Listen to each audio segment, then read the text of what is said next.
আপনি কি চার্লি 777 সিনেমাটা দেখেছেন, যেখানে একা ভিতর থেকে ভেঙে পড়া ধর্মার জীবনে হঠাৎ করেই এন্ট্রি নিয়েছিল একটা পোষ্য কুকুর আর নিঃশব্দ ভালোবাসায় ভরিয়ে দিয়েছিল ধর্মার জীবন। সিনেমার পর্দায় আমরা দেখেছিলাম নিঃশর্ত ভালোবাসা কিভাবে মানুষকে আবারও বাঁচতে শেখায়। কিন্তু ভাবুন তো, এই ঘটনাটা সিনেমার পর্দায় না হয়ে যদি বাস্তবে ঘটে যায়। হ্যাঁ, এমনই এক হৃদয় বিদারক ঘটনা সম্প্রতি সামনে এসেছে। ঘটনাটা ঘটেছে হিমাচল প্রদেশের চাম্বা জেলার ভারমোর এলাকায় কুকরুকান্ডা নামের এক দুর্গম পাহাড়ি অঞ্চলে। গত কয়েকদিন ধরে সেখানে চলছিল ভারী তুষারপাত, আর তার সাথেই হাড় কাঁপানো ঠান্ডা। রাস্তা বন্ধ, যোগাযোগও প্রায় বিচ্ছিন্ন, চারদিকে এক অদ্ভুত নীরবতা।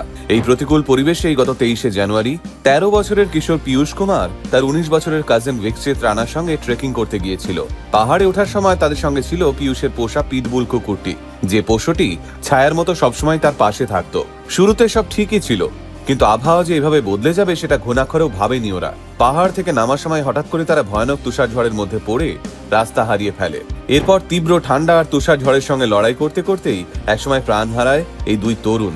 পাহাড়ের নিস্তব্ধতায় থেমে যায় তাদের জীবন। পরে জানা যায় এক্সট্রিম কোল্ড এক্সপোজার আর হাইপোথার্মিয়ার কারণেই তাদের মৃত্যু হয়েছে। কিন্তু তাদের জীবন থেমে গেলেও সেই পিটবুল কুকুরটির ভালোবাসা একটুও কমলো না তাদের প্রতি। সেই তুষার ঝরা ঠান্ডার মধ্যে সে ঠাঁই দাঁড়িয়ে রইল মালিককে পাহারা দিতে। এদিকে ছেলে দুটোর নিখোঁজ হওয়ার খবর পেতেই স্থানীয় মানুষজন আর লোকাল থানার এক টিম উদ্ধার কাজ শুরু করেন। এরপর ড্রোন আর হেলিকপ্টারের মাধ্যমে দূর থেকে পাহাড়ের ঢালে দুটি নিথর দেহের সন্ধান পান তারা, এবং তাদের পাশেই একটি কুকুরকেও দেখা যায়। কিন্তু প্রচন্ড তুষার ঝড় আর খারাপ আবহাওয়ার জেরেই তখনই সেখানে পৌঁছানো সম্ভব হয়নি। সবাই ধরেই নিয়েছিল ওই পরিবেশে কোনো প্রাণ টিকে থাকা অসম্ভব। এভাবেই 4 দিন কেটে গেল। যখন আবহাওয়া কিছুটা অনুকূলে এলো, উদ্ধারকারী দল অবশেষে সেই জায়গায় পৌঁছয়। সেখানে গিয়ে তারা যে দৃশ্য দেখলেন তা দেখে যত শক্ত মানুষই হোক না কেন চোখে জল আসতে বাধ্য। পীয়ূষের দেহ অর্ধেক বরফের নিচে ঢাকা, আর ঠিক তার পাশেই বসে আছে বাদামি সাদা রঙের পিটবুল কুকুরটি। এক ফোঁটা জল, একটুও খাবার ছাড়াই এই প্রচন্ড ঠান্ডায় কাঁপতে কাঁপতেও সে 1 ইঞ্চিও নড়েনি। চারদিকে হিংস্র বন্য প্রাণী, প্রতিকূল আবহাওয়া, সবকিছুর মধ্যেও নিজের শরীর দিয়ে আগলে রেখেছে মালিককে। তার কাছে হয়তো মৃত্যু মানেই বিচ্ছেদ নয়।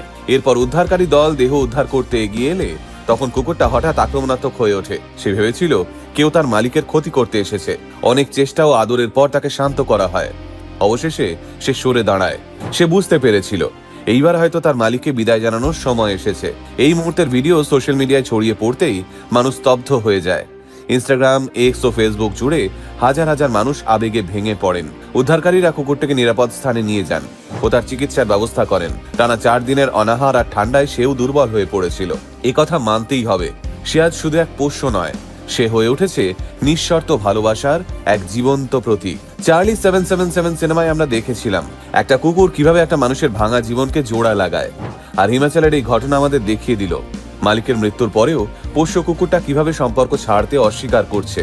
মানুষ যেখানে আচ্ছার পরিস্থিতির দোহাই দিয়ে সম্পর্ক থেকে সরে যায়, সেখানে একটা কুকুর দাঁড়িয়ে থাকে শেষ অবধি। হিমাচলের সেই পিটবুল কুকুরটা হয়তো জানতোই না 4 দিন মানে কতটা সময়, জানতো না কোথাও খাবার পাবে কিনা, জানতো না কেউ আদৌ আসবে কিনা। সে শুধু জানতো এই মানুষটাই তার পৃথিবী, আর সেই পৃথিবীটা যতক্ষণ সামনে আছে ততক্ষণ সে কোথাও যাবে না। পীয়ূষ কুমার আর ভিকচিত রানার প্রতি আমাদের শ্রদ্ধাঞ্জলি, আর সেই কুকুরটির প্রতিও, যে প্রমাণ করে দিয়েছে ভালোবাসা কোনো শর্তে বাঁধা নয়, কোনো সুবিধায় বদলে যাওয়া নয়।